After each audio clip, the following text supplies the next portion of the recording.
नष्ट हो जाएगा।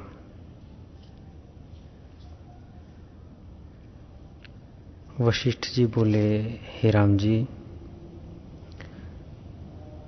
जैसे लिखी हुई सर्प की मूर्ति से बिना विचार भ्रम होता है और जब विचार कर देखिए तब सर्प भ्रम मिट जाता है, वैसे ही जगत भ्रम विचार करने से नष्ट हो जाता है और जन्म मरण का भय भी नहीं रहता। जन्म मरण का भय भी बड़ा दुख है, परंतु इस शास्त्र के विचार से वह भी नष्ट हो जाता है। जिन्होंने इसका विचार त्यागा है वह माता के गर्भ में कीट होकर भी कष्ट से न छूटेंगे और विचारवान पुरुष आत्मपद को प्राप्त होंगे। जो श्रेष्ठ ज्ञानी हैं उसको अनंत सृष्टि अपना ही रूप भासती है। कोई पदार्थ आत्मा से भिन्न नहीं भासता। जैसे जिसको जल का ज्ञान है उसको लहर और आवर्त सब जल रूप ही भासती है, वैसे ही ज्ञानवान को सब आत्म रूप ही भासता है और वह इंद्रियों के इष्ट अनिष्ट की प्राप्ति में इच्छा द्वेष नहीं करता। सदा एक रस मन के संकल्प से रहित शांत रूप होता है। जैसे मंदराचल पर्वत के निकलने से क्षीर समुद्र शांत हुआ है, वैसे ही संकल्प विकल्प रहित मनुष्य शांति रूप होता है। हे राम जी, और तेज दाहक होता है, परंतु ज्ञान का तेज जिस घट में उदय होता है सो शीतल और शांति रूप हो जाता है और फिर उसमें संसार का विकार कोई नहीं रहता। जैसे कलयुग में शिखा वाला तारा उदय होता है और कलयुग के अभाव में नहीं उदय होता, वैसे ही ज्ञानवान के चित्त में विकार उत्पन्न नहीं होता। हे राम जी, संसार भ्रम आत्मा के प्रमाद से उत्पन्न होता है, पर आत्मज्ञान होने से वह यत्न के बिना ही शांत हो जाता है। फूल और पत्र के काटने में भी कुछ यत्न होता है, परंतु आत्मा के पाने में कुछ यत्न नहीं होता, क्योंकि बोध रूप को बोध ही से जानता है। जो जानने मात्र ज्ञान स्वरूप है उसमें स्थित होने का क्या यत्न है। आत्मा शुद्ध और अद्वैत रूप है और जगत भ्रम मात्र है। जिसकी सत्यता पूर्वापर विचार से न पाइए उसको भ्रम मात्र जानिए और पूर्वापर विचार से जो स्थिर रहे उसको सत्य रूप जानिए। इस जगत की सत्यता आदि अंत में नहीं है, इससे स्वप्नवत है। जैसे स्वप्न आदि अंत में कुछ नहीं होता, वैसे ही जागृत भी आदि अंत में नहीं है। इससे जागृत और स्वप्न दोनों तुल्य हैं। हे राम जी, यह वार्ता बालक भी जानता है कि जिसकी आदि अंत में सत्यता न पाइए सो स्वप्नवत है। जिसका आदि भी न हो और अंत भी न रहे उसका मध्य भी असत्य जानिए।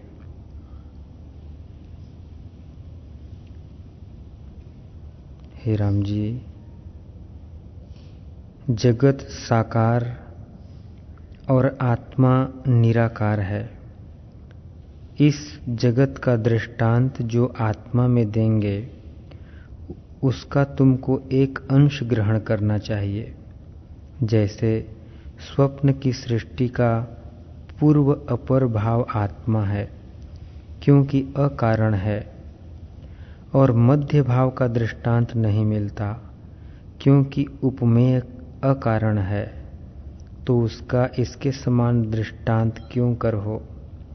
इससे अपने बोध के अर्थ दृष्टांत का एक अंश ग्रहण करना। जो विचारवान पुरुष हैं सो गुरु और शास्त्र के वचन सुन के सुख बोध के अर्थ दृष्टांत का एक अंश ग्रहण करते हैं, तो उनको आत्म तत्व की प्राप्ति होती है, क्योंकि वे सार ग्राहक होते हैं। हे राम जी, जो अपने बोध के अर्थ दृष्टांत का एक अंश ग्रहण नहीं करते और वाद करते हैं, उनको आत्म तत्व की प्राप्ति नहीं होती। इससे दृष्टांत का एक अंश सारभूत ग्रहण करके दृष्टांत के सर्वभाव से न मिलना चाहिए और पृथक को देखकर तर्क न करना चाहिए। जैसे अंधकार में पदार्थ पड़ा हो तो दीपक के प्रकाश से देख लेते हैं, क्योंकि दीपक के साथ प्रयोजन है। ऐसा नहीं कहते कि दीपक किसका है और तेल बत्ती कैसी है और किस स्थान की है। वैसे ही दृष्टांत का एक अंश आत्मबोध के निमित्त अंगीकार करना। हे राम जी, जिसके वाक्य से अर्थ सिद्ध हो और जो अनुभव को प्रकट करे वह वचन अंगीकार करना, और जिससे वाक्यार्थ सिद्ध न हो उसका त्याग करना। जो पुरुष अपने बोध के निमित्त वचन को ग्रहण करता है वही श्रेष्ठ है, और जो वाद के निमित्त ग्रहण करता है वह मूर्ख है। जो कोई अभिमान को लेकर ग्रहण करता है वह हस्ती के समान अपने सिर पर मिट्टी डालता है, उसका अर्थ सिद्ध नहीं होता। और जो अपने बोध के निमित्त वचन को ग्रहण करके विचार पूर्वक उसका अभ्यास करता है, उसका आत्मा शांत होता है। हे राम जी, आत्मपद पाने के निमित्त अवश्य ही अभ्यास चाहिए। जब शम, विचार, संतोष और संत समागम से बोध को प्राप्त हो तब परम पद को पाता है।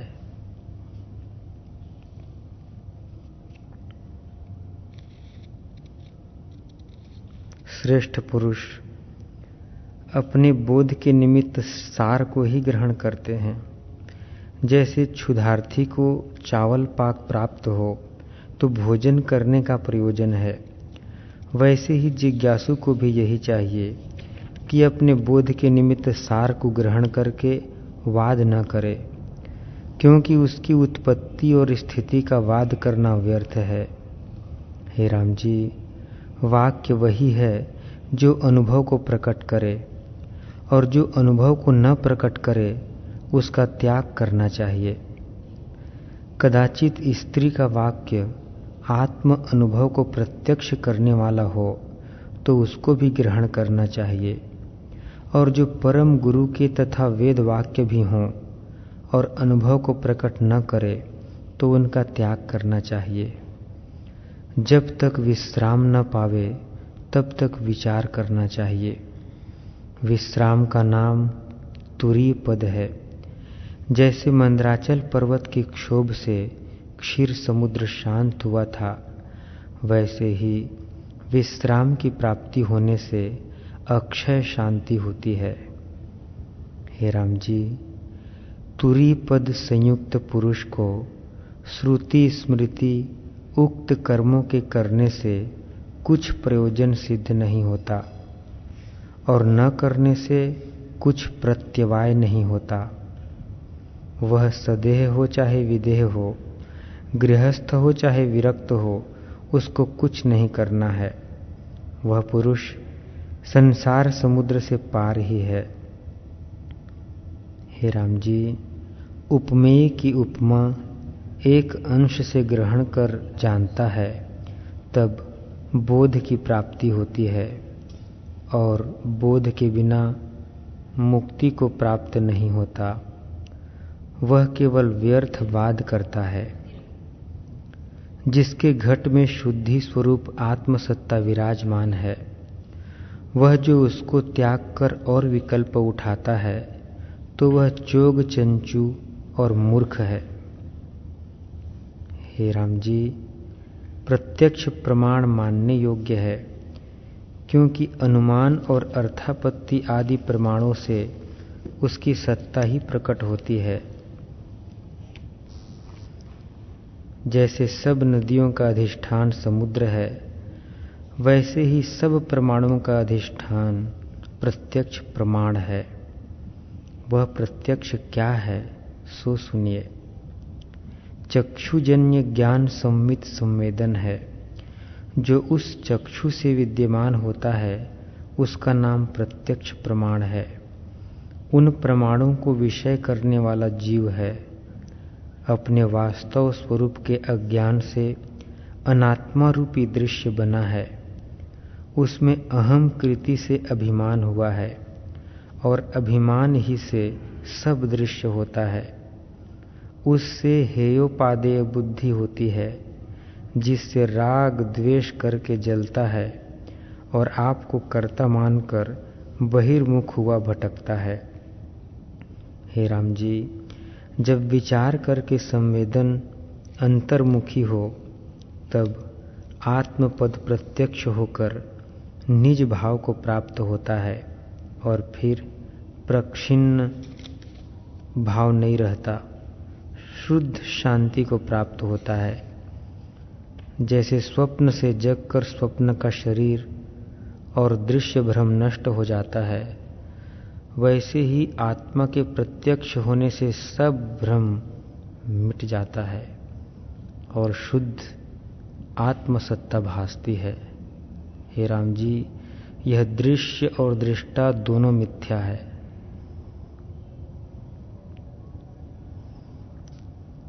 जो दृष्टा है सो दृश्य होता है और जो दृश्य है सो दृष्टा होता है।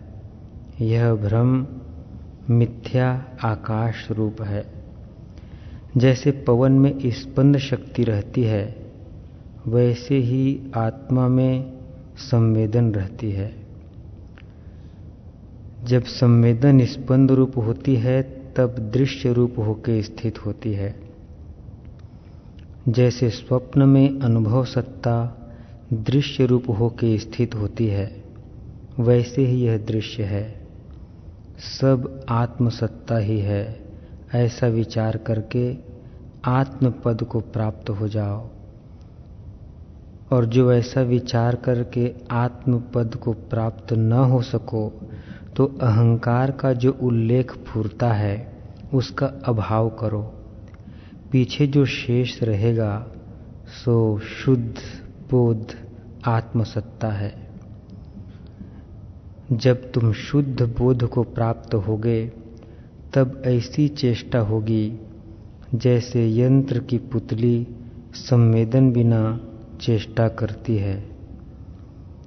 वैसे ही देह रूपी पुतली को चलाने वाला मन रूपी संवेदन है। उसके बिना पड़ी रहेगी और अहंकार का अभाव होगा। इससे यत्न करके उस पद को पाने का अभ्यास करो जो नित्य शुद्ध और शांत रूप है।